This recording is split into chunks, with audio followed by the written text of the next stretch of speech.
हर्षद मेहता जी का भी डायलॉग था प्रोफेसर, जब जेब में पैसा हो ना तो कुंडली में शनि होने से कोई फर्क नहीं पड़ता। कर्जा जैसे ही आपके पास आया वैसे ही चला जाएगा। लेकिन आप कहते हैं कि काला और नीला कपड़ा नहीं पहनना चाहिए, लेकिन कुछ लोग पहनते ही काला नीला है। अपर में कहीं शनि का कलर आपने पहन लिया तो ऊपर से शनि आपका हुआ खराब। किसी के ऊपर होम लोन है, किसी के ऊपर स्टडी लोन है, तो किसी के ऊपर कार लोन है। जिस बंदे ने अहंकार किया शनिदेव कहते हैं आ गया मेरा। तो ये मेडिकल है, नॉन मेडिकल, तो ये स्ट्रीम चूज करने में ज्योतिष हेल्प करती है।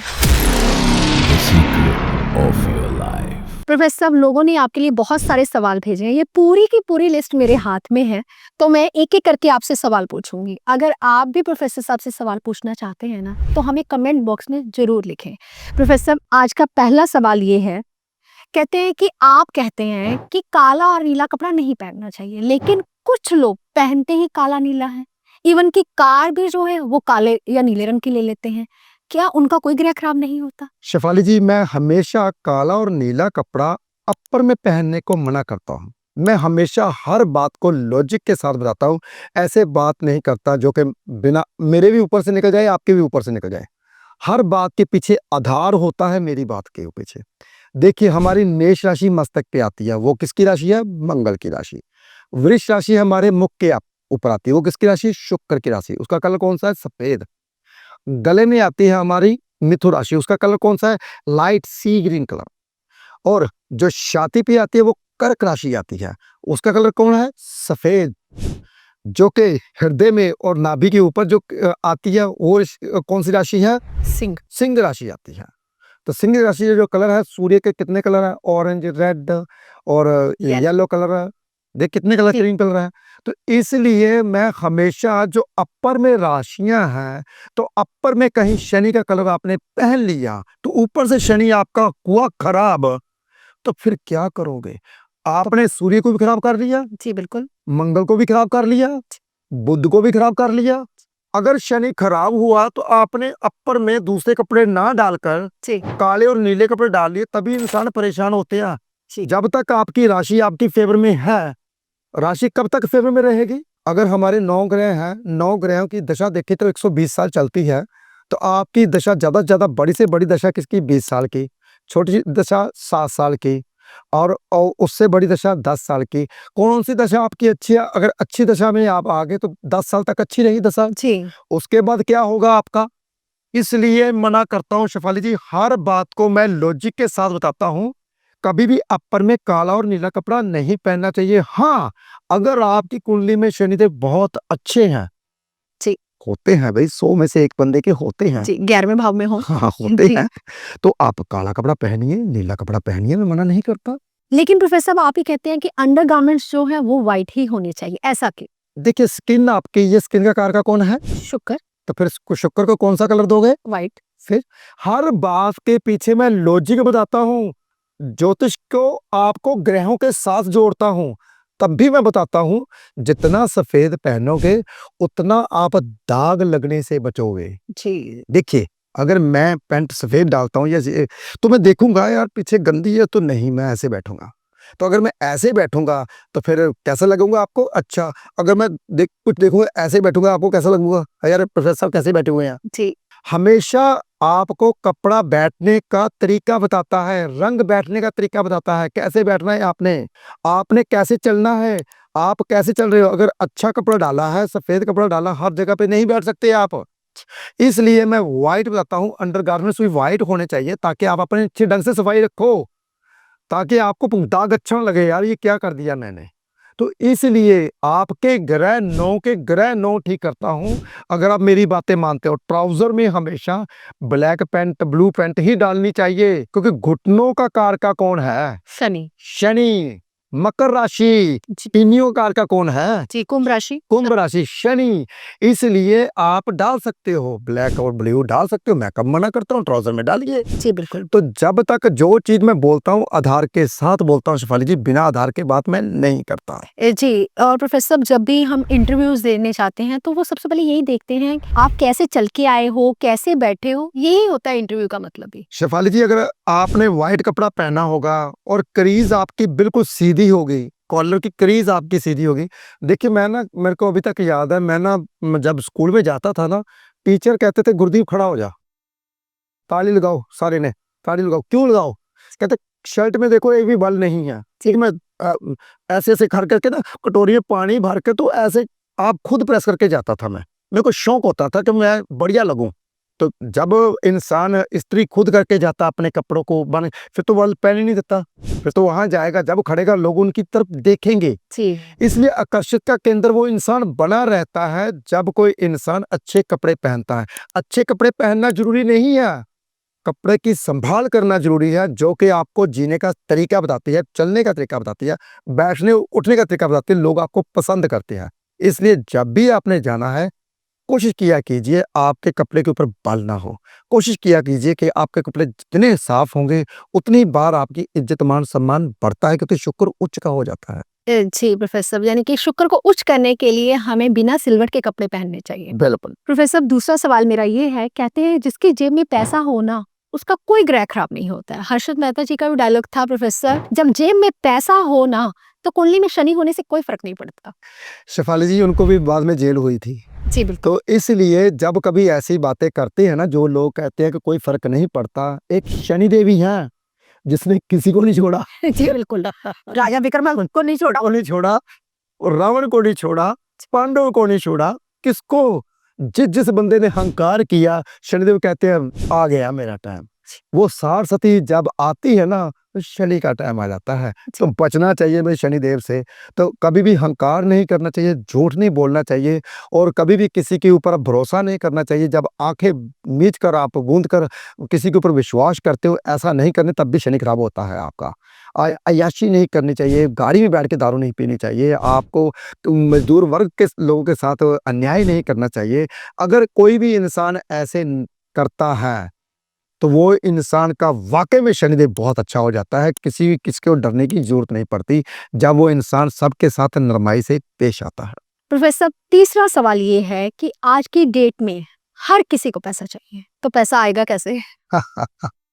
सही बात है, हर इंसान चाहता है मेरे पास पैसा हो, पैसा हो, पैसा हो। पैसे की दौड़ में लगे तो हुए हो, लेकिन पैसा आता कैसे है? पैसा उसी के पास आता है जो समय की सही कीमत को जानता है कि समय क्या है।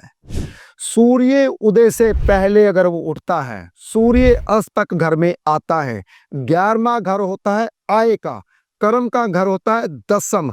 दसम घर में क्या काम कर रहे हो, कैसे आपके घर में आय आ रही है, सुबह समय से पहले उठ रहे हो। कभी भी पैसे की जरूरत नहीं पड़ती, कभी भी वो इंसान पैसे की ओर नहीं दौड़ता, पैसा उसके पीछे आता है। पैसा उस इंसान के पीछे आता है जो समय को सही यूज करता है, जो समय की कदर करता है। सूर्य उदय से पहले उठता है तो समय उसके अधीन चलता है।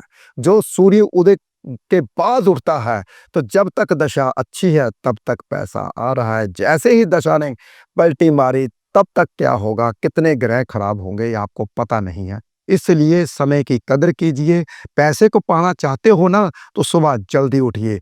और करना क्या है आपने, बहुत आसान उपाय। उठते ही सबसे पहले चंद्र को ठीक कर लीजिए। चंद्र ठीक कैसे होता है? पानी के 2 गिलास पानी के पीजिए। अगर और अच्छा करना चाहते हो चंद्र को, तो बहुत आसान उपाय, उसमें शहद डाल लीजिए। मंगल, चंद्र और मंगल लक्ष्मी योग, उसको पी लीजिए, चाहे 2 गिलास चाहे 1 गिलास। सैर करने जाइए, गुरु ग्रह को ठीक कर लीजिए। गुरु किस घर का कारका है? दूसरा घर धन का, पंचम घर औलाद का, 9वां घर तीर्थ यात्रा का, 11वां घर आय का। ये सभी ग्रह ठीक हो जाते हैं अगर आप सुबह ऐसे उठ के जाते हो, बन ठन के जाते हो, अपने काम की ओर से जाते हो, तो किसी का बुरा नहीं करते, तो कभी भी आपके घर में पैसे की दिक्कत नहीं रहती, दरिद्रता नहीं आती।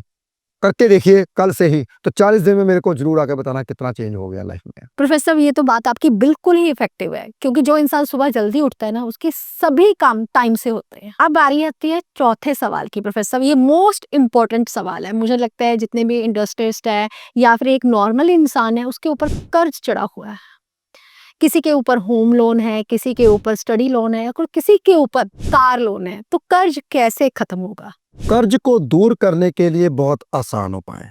छठा हाउस होता है रोग, ऋण और शत्रु का। ऋण कर्जा, छठे हाउस से कर्जा आता है। शनि से कर्जा आता है। राहु बदनामी देता है, दुनिया पूरी दुनिया से कर्जा कर देता है। सूर्य जब खराब होता है तो सरकार की ओर से कर्जा आता है। तो कर्जा आपने किस ग्रह के चलते लिया, छठा हाउस साथ में जगा लिया। तो जिसके ऊपर कर्जा है तो बहुत आसान उपाय देने वाला हूं। 8 आपने दिए जलाने हैं पीपल के नीचे शनिवार के दिन। जिसके ऊपर कर्जा धीरे धीरे उतरना शुरू हो जाएगा, करके देखिए आप। तो कर्जा जैसे ही आपके पास आया वैसे ही चला जाएगा। लेकिन एक नियम हमेशा याद रखिए, जब भी आप दिमाग में रखते हो मेरा कर्जा बहुत है, मेरा कर्जा बहुत है, वो कभी नहीं जाएगा। दिमाग से जैसे ही निकालते हो कोई कर्जा नहीं है, अपने आप उतर जाएगा। आप बिंदास होकर अपना काम करते हो तो मैं दावे के साथ बोलता हूं कर्जा आपका बहुत जल्द उतर जाएगा। प्रोफेसर साहब, आज का मेरा 5वां सवाल ये है कि जो बच्चों के अभी 10th के एग्ज़ाम ख़त्म हुए हैं, तो वो लोग स्ट्रीम चूज़ करना चाहते हैं कि मुझे कौन-सा स्ट्रीम लेना चाहिए, आर्ट्स लेनी चाहिए या कॉमर्स लेनी चाहिए, मेडिकल या नॉन मेडिकल। तो ये स्ट्रीम चूज़ करने में ज्योतिष हेल्प करती है? बिल्कुल शिफाली जी, 10th घर में कौन सी राशि बैठी है, जी। आगे जाके वो क्या कर सकता है। छठे हाउस में कौन सा ग्रह बैठा है वो आपकी हेल्प कर सकता है।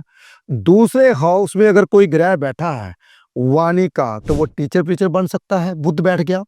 अगर दूसरे हाउस में आपका शुक्र बैठ गया तो लग्जरी लाइफ में पैसा कमाएगा।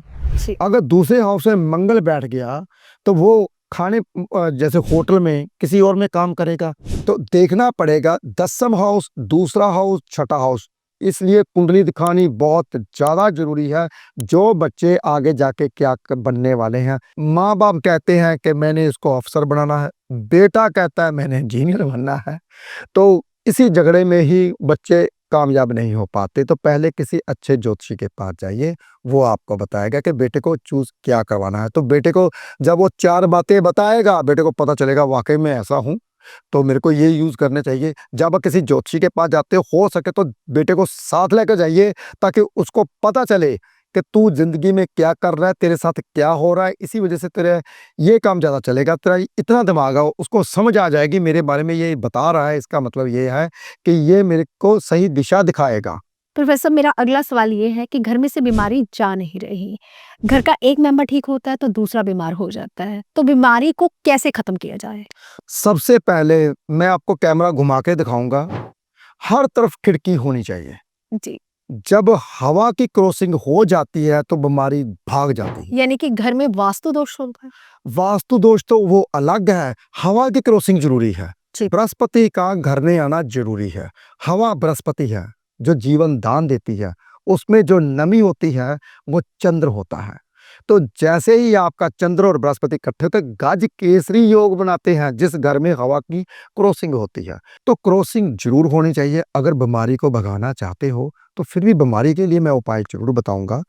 आपने करना क्या है, 5 रोटियां लेनी है, किसी गरीब को दे।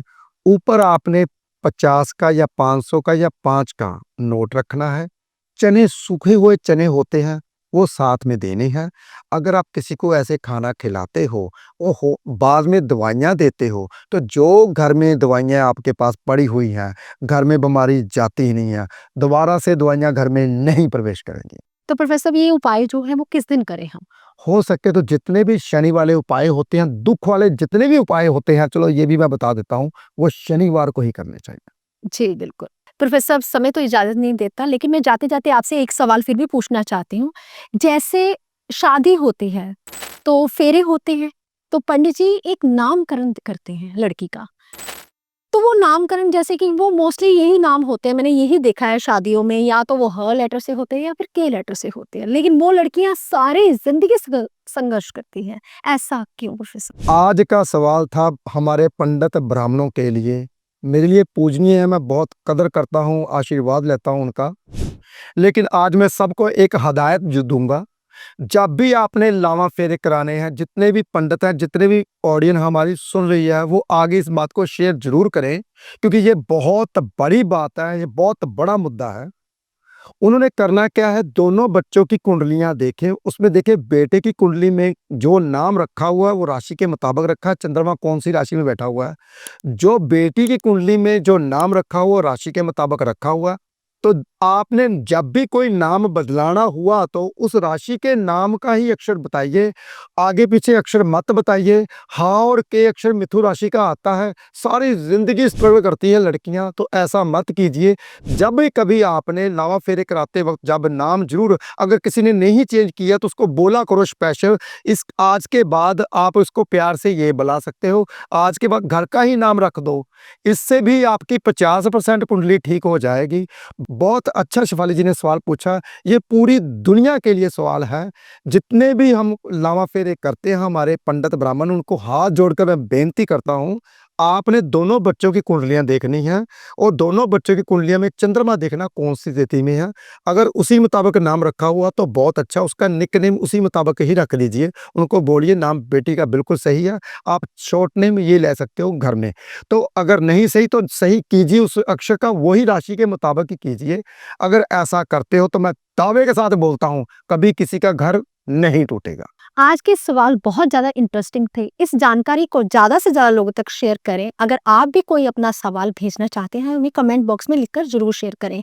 इस जानकारी को ज़्यादा से ज़्यादा लोगों तक शेयर करें ताकि दूसरे लोगों को भी फ़ायदा हो सके। हम अगली जानकारी के साथ मिलेंगे, फिलहाल आज के लिए इतना ही। ओम नमः शिवाय।